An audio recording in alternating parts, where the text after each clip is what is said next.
जय श्री राम। आप सभी का जीवन मंगलमय हो। आप सभी महान भावों का वंदन, अभिनंदन एवं स्वागत है।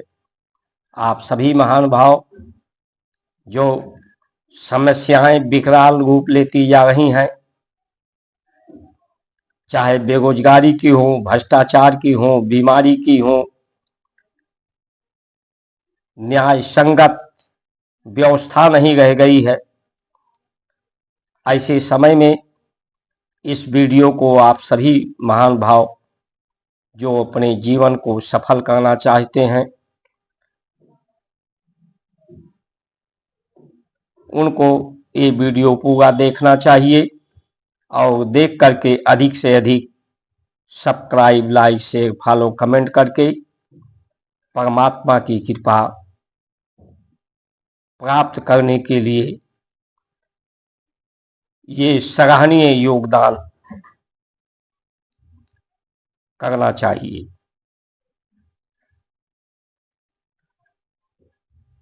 धर्म विचार नहीं है, धर्म बहस का मुद्दा नहीं है।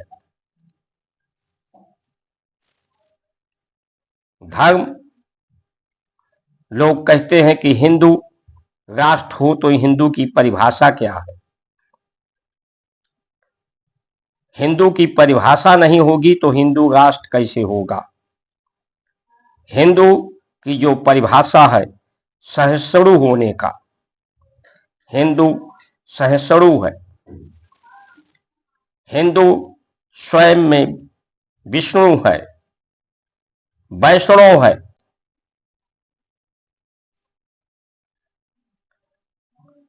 हिंदू सच को स्वीकार करने वाला है। सच बराबर तप नहीं कि झूठ बराबर पाप, जाके हृदय साच है ताके हृदय आप।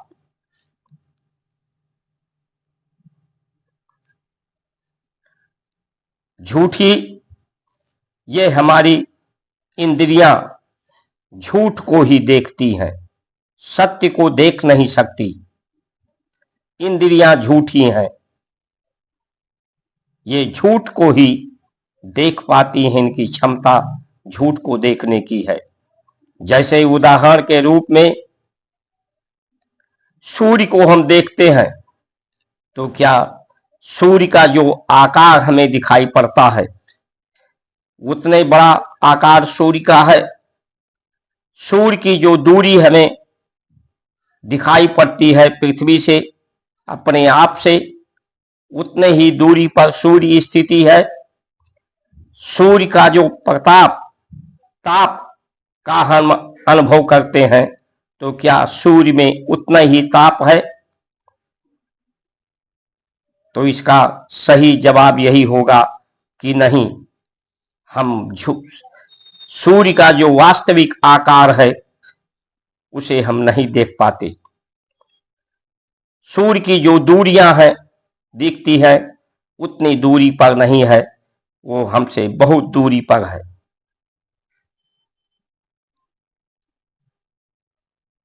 उसका जितना ताप है उस ताप के नजदीक हम पहुंच जाए, उसके समीप पहुंच जाए तो ये ना शरीर रहेगा, ना इंद्रियां रहेंगी, ना आंखें रहेंगी उसे देखने के लिए। वो सूर्य के समान हो जाएंगी, अग्नि का रूप ले लेंगी। तो सूर्य को हम जो आकार प्रकार दिखाई पड़ता है, प्रताप दिखाई पड़ता है, जहां हमारी आंखों की दृष्टिकोण बन जाता है, दोनों आंखें जहां इनका प्रकाश समाप्त होकर एक कोण के रूप में होता है, वहीं हमें सूर्य दिखाई पड़ता है। यानी वो हर जगह है। सूर्य को सूर्य से दूर रहकर ही सूर्य को देखा जा सकता है। सूर्य को सूर्य के पास पहुंच करके नहीं देखा जा सकता है, क्योंकि दृश्य और दृष्टा एक समान हो जाते हैं। इस असत्य शरीर से असत इंद्रियों से ही उसे देखा जा सकता है। झूठ की व्यवस्था आधार हमारी इंद्रियां हैं।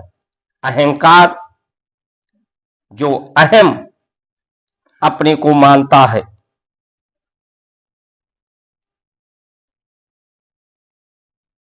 जो शासन, जो सत्ता, संसार पर अपना सत्ता जमाना चाहता है, संसार पर अपनी सत्ता को का काबिज होना चाहता है,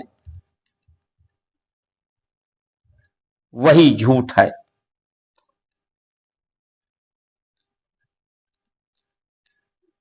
इसलिए इंद्रियों पर संयम की बात कही गई है, इंद्रियों पर नियंत्रण की बात कही गई है।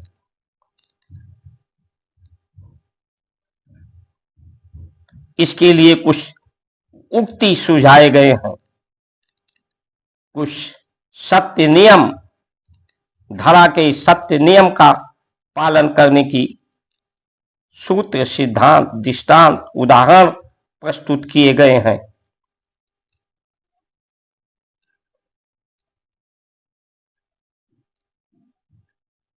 लेकिन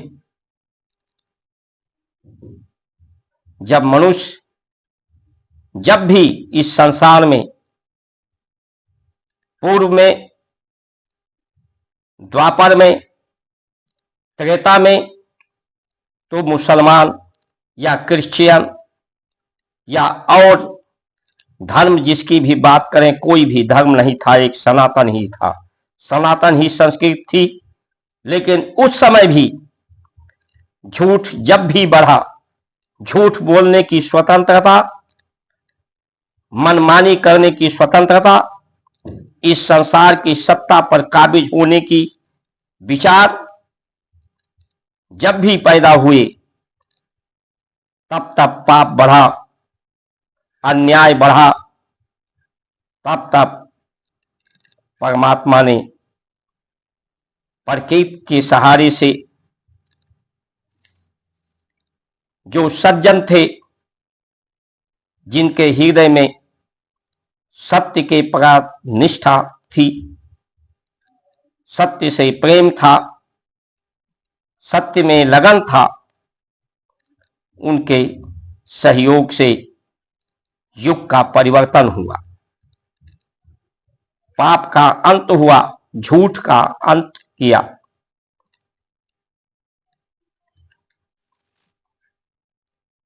तो जो झूठ को हमारे भारत में सबसे बड़ा अपराध किसी को मार देना नहीं था, सबसे बड़ा अपराध झूठ बोलना, झूठ को स्वीकार करना, झूठ के आधार इंद्रियों पर नियंत्रण, संयम न करना, असंयमित रहना, अनियंत्रित रहना, इसी को सबसे बड़ा अपराध माना गया है।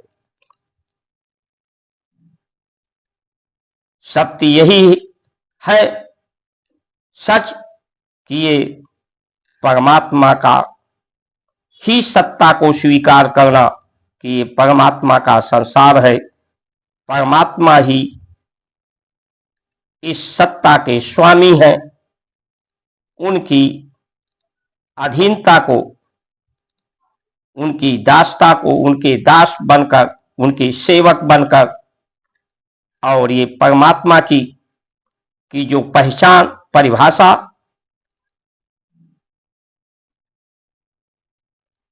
कि वही परमात्मा साकार रूप में सिर्फ मंदिरों में ही नहीं, जब सर्वव्यापक हैं, सर्वज्ञ हैं, सर्वज्ञ हैं, तो उनकी धारणा, उनकी ध्येय, उनका ध्यान सब जगह, सभी रूपों में, सभी साकार रूप में संसार को ही,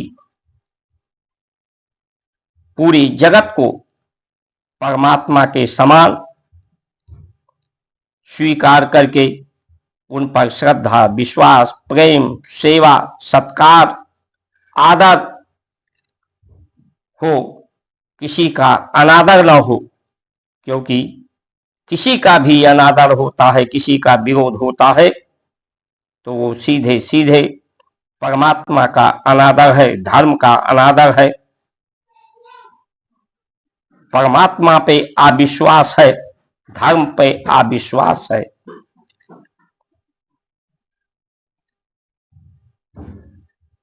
जब से आज की बात नहीं, आज की सरकार की बात हम नहीं करते, जब से मनुष्य विकास की तरफ बढ़ा, अमृत का मंथन हुआ, तो उस अमृत को पाने के लिए आपस में विवाद हुआ देवताओं असुरों में। निशाचर कौन है? निशाचर, निशा रात को कहते हैं। रात में जो कार्य करते हैं, गत क्रिया करते हैं, क्रिया जो रात में करते हैं, वही निशाचर है।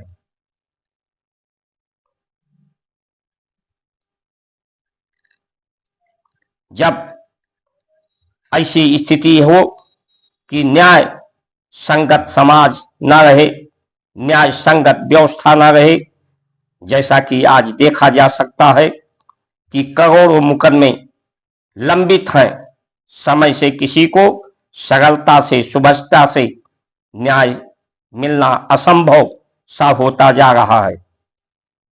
लेकिन इस अन्याय जो बढ़ रहा है, न्याय संगत समाज नहीं है, इसके प्रति सभी पार्टियों की, सभी व्यवस्थाओं, जो जिम्मेदार लोग हैं समाज का, देश के जो जिम्मेदार लोग हैं, कर्तव्यनिष्ठ जो है, वो इसके प्रति उदार है। जब उत्तम खेती, मध्यम बान, निषेध चाकरी, भीख निदान, जब खेती उत्तम ना हो, खेती से लोग संतुष्ट पुष्ट ना हो, ऐसी परिस्थितियां पैदा होती हैं, तो धर्म के विरुद्ध ही परिस्थितियां होती हैं। आज किसान मजबूरी में खेती कर रहा है, उसका बस चले तो अपने बच्चे को सभी किसान नेता बनाना चाहते हैं या अधिकारी बनाना चाहते हैं। किसान अपने बच्चे को किसान खेती नहीं सिखाना चाहता है, या तो बड़ा व्यापारी बनाना चाहता है, या अधिकारी बनाना चाहता है, या नेता बनाना चाहता है।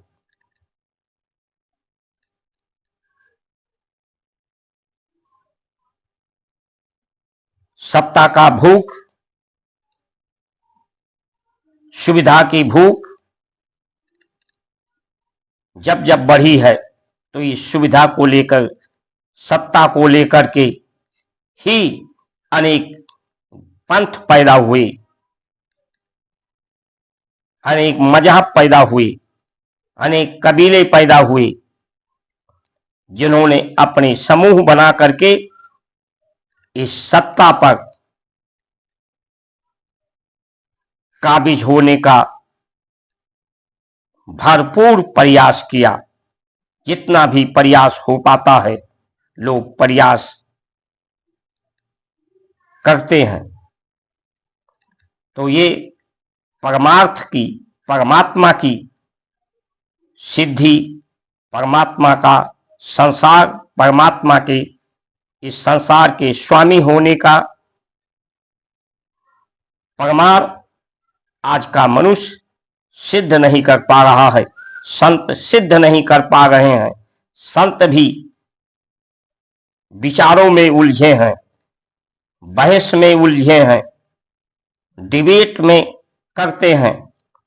संत एक जिज्ञासा है, एक समीक्षा है, संसार का, परमात्मा का, संसार के गुणों का, प्रभाव का और परमात्मा के स्वभाव का समीक्षा करना।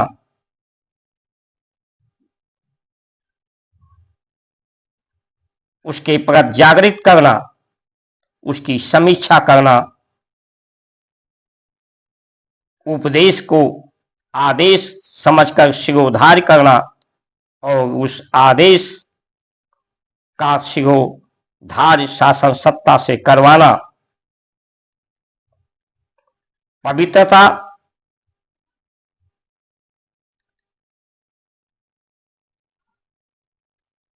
जो सुपाच्य आहार, संतुलित आहार, संपूर्ण आहार गोरस है।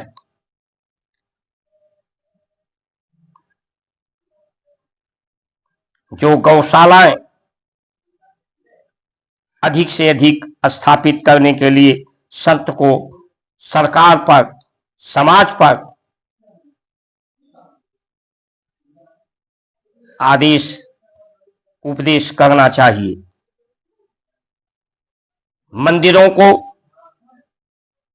जो सरकारें अधिग्रहित किए हैं, उसे मंदिरों की व्यवस्था को संत को अपने हाथ में लेकर के उसका उपयोग अविद्या का नाश, विद्या के लिए प्रयोग करना चाहिए। अधिक से अधिक यज्ञ होना चाहिए ताकि धरती, प्रकृति पवित्र हो सके। जो दुर्गंध है, दुर्गंध को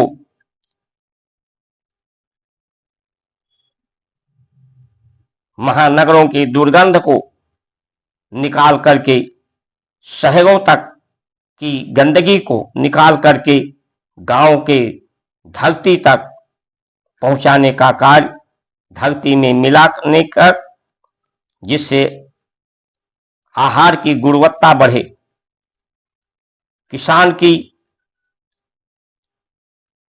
व्यय कम हो, उत्पादन अधिक हो, ऊर्जा के क्षेत्र में आगे बढ़े, नदियां हमारी पवित्र हो जाएं, उनकी एक नहर बना करके बड़े बड़े शहरों के गंदगी का शहर से बाहर निकाल करके उनको साफ किया जाए, उनका पुनः उस जल का प्रयोग किया जा सकता है। लेकिन आज जितनी व्यवस्थाएं हैं, सिर्फ घूम घुमा करके शासन सत्ता और सुख सुविधा तक ही सीमित हो गई हैं। धर्म से उनका कोई सरोकार नहीं है, सत्य को स्वीकार नहीं है, सिर्फ झूठ बोलने की आजादी है। झूठ बोलना संज्ञेय अपराध आज नहीं माना जा रहा है। झूठ बोलने पर या झूठ की पहचान करने की दंड को निर्धारित नहीं किया गया है। पहले लोग झूठ बोलने से डरते थे। राम का चरित्र सत्य की सत्ता को, न्याय की सत्ता को, जो सज्जन थे जिन्होंने इस पर विश्वास किया, वो राम के संग रहे, और जो इस संसार पर अपना सत्ता काबिज करना चाहते थे, जो झूठे थे, क्योंकि इस संसार के सत्ता का स्वामी श्री परमात्मा है, सत्य है, सत्य ही न्याय है। ऐसे लोगों को राम ने तारा, मारा नहीं, उन्हें तार दिया, क्योंकि उनका शरीर किसी काम का नहीं रहा, शरीर का प्रयोजन नहीं रहा, क्योंकि शरीर से, इंद्रियों के गुलामी में वो रहे, इंद्रियों के नियंत्रण में रहे, उनकी आंखें नहीं खुली। परमात्मा ने जिनकी आंखें खुल गईं, मन की आंखें उन्हीं को स्वीकार किया, और जो इस आंख से संसार को देखे, क्योंकि संसार को इस आंख से, शरीर के आंख से देखने पर सिर्फ धोखा ही होता है, सही आकार का अनुभव नहीं हो पाता। जब मन की आंखें होती हैं, मन के आंखों से संसार को देखा जाए तो संसार सुंदर दिखता है, कल्याणकारी दिखता है, विरोधाभास समाप्त होता है। मन की आंखों से परमात्मा को देखा जा सकता है, सत्य को देखा जा सकता है। मन की आंखें खुलती हैं तो कण कण में, हर जीव में, हर जंतु में, पूरी जगत में परमात्मा ही का स्वरूप ही दिखता है। अपने समान ही सब, परमात्मा के समान ही सब दिखते हैं। विरोधाभास, विसंगतियां, बीमारियां, क्योंकि मनुष्य जब संतुष्ट होता है, मन की आंखें खुलती हैं, मन में सुंदरता आती है, पवित्रता आती है, संतुष्टि, परम सुख, संतोषम परम सुखम, जब संतोष का धन उसे प्राप्त होता है तो उसे परम सुख का अनुभव होता है, उसका शरीर भी स्वस्थ होता है। इन्हीं वचनों के साथ आप सभी की सुमंगल कामना करते हुए जय जय श्री राम।